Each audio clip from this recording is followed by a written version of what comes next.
Hi, boys and girls. Today's story is one that will probably be very relevant today. It is called Where the Wild Things Are, and it was written and illustrated by Maurice Sendak. And you might notice the cover has the Caldecott Award. That is an award for a book that has very good pictures in it. So we'll see what you think about the pictures. But I said this book was very relevant because it's about a little boy who gets into trouble and he has to spend some time in his room. And I think we're kind of all feeling like that right now. Punished, spending time in our rooms and in our houses. Well, let's see what happens to the little boy in this story.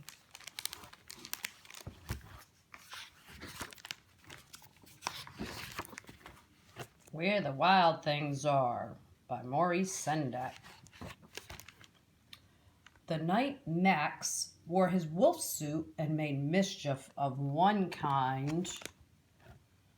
What does it look like he's doing there?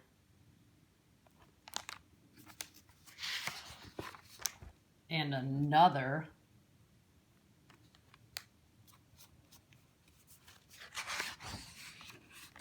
His mother called him Wild Thing, and Max said, "I'll eat you up." So he was sent to bed without eating anything. That very night in Max's room, a forest grew.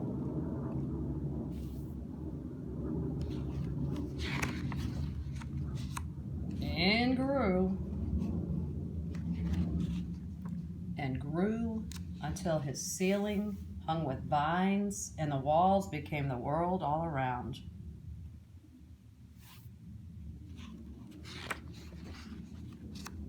And an ocean tumbled by with a private boat for Max, and he sailed off through night and day.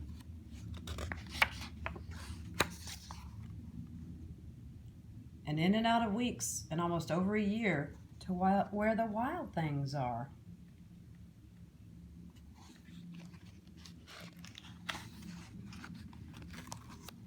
And when he came to the place where the wild things are, they roared their terrible roars and gnashed their terrible teeth.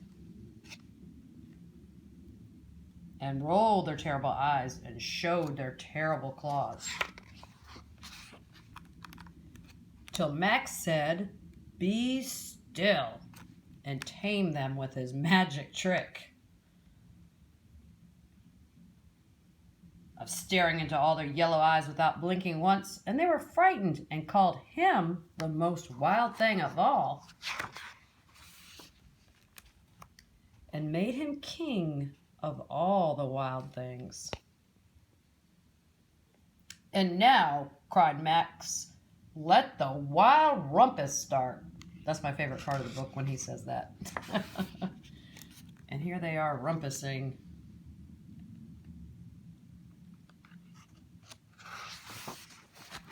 Oh, and they're doing some more rumpusing.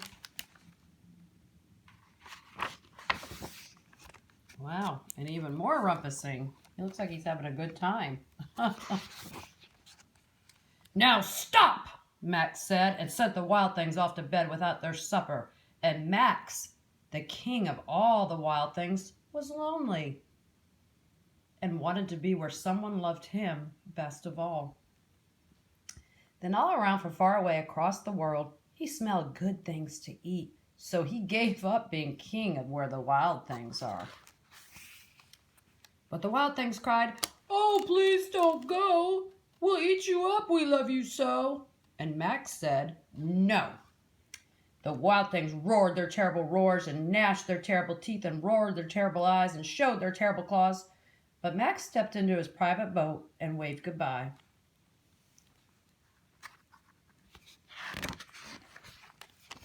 And sailed back over a year and in and out of weeks and through a day.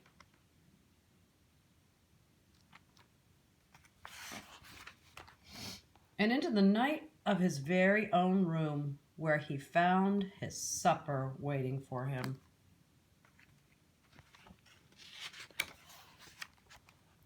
And it was still hot. Couple of questions I have for you today about our story.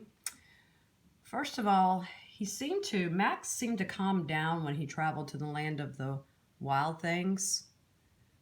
Why do you think he calmed down when he did that? What do you do to calm down if you find yourself getting upset? On one of the pages, let's turn back and look. The very end of the book, Max goes back to his room. Let's see if we can find that page. And his supper was still hot. What do you make of that? Why does she bring him food if going to bed without dinner is his punishment? What do you think about that? And my last question for you today about this book is more than 50 years old. Why do you think people still love it? Did you like the book we read today? Send me a message and let me know. I'll see you next week with another one of my favorite stories.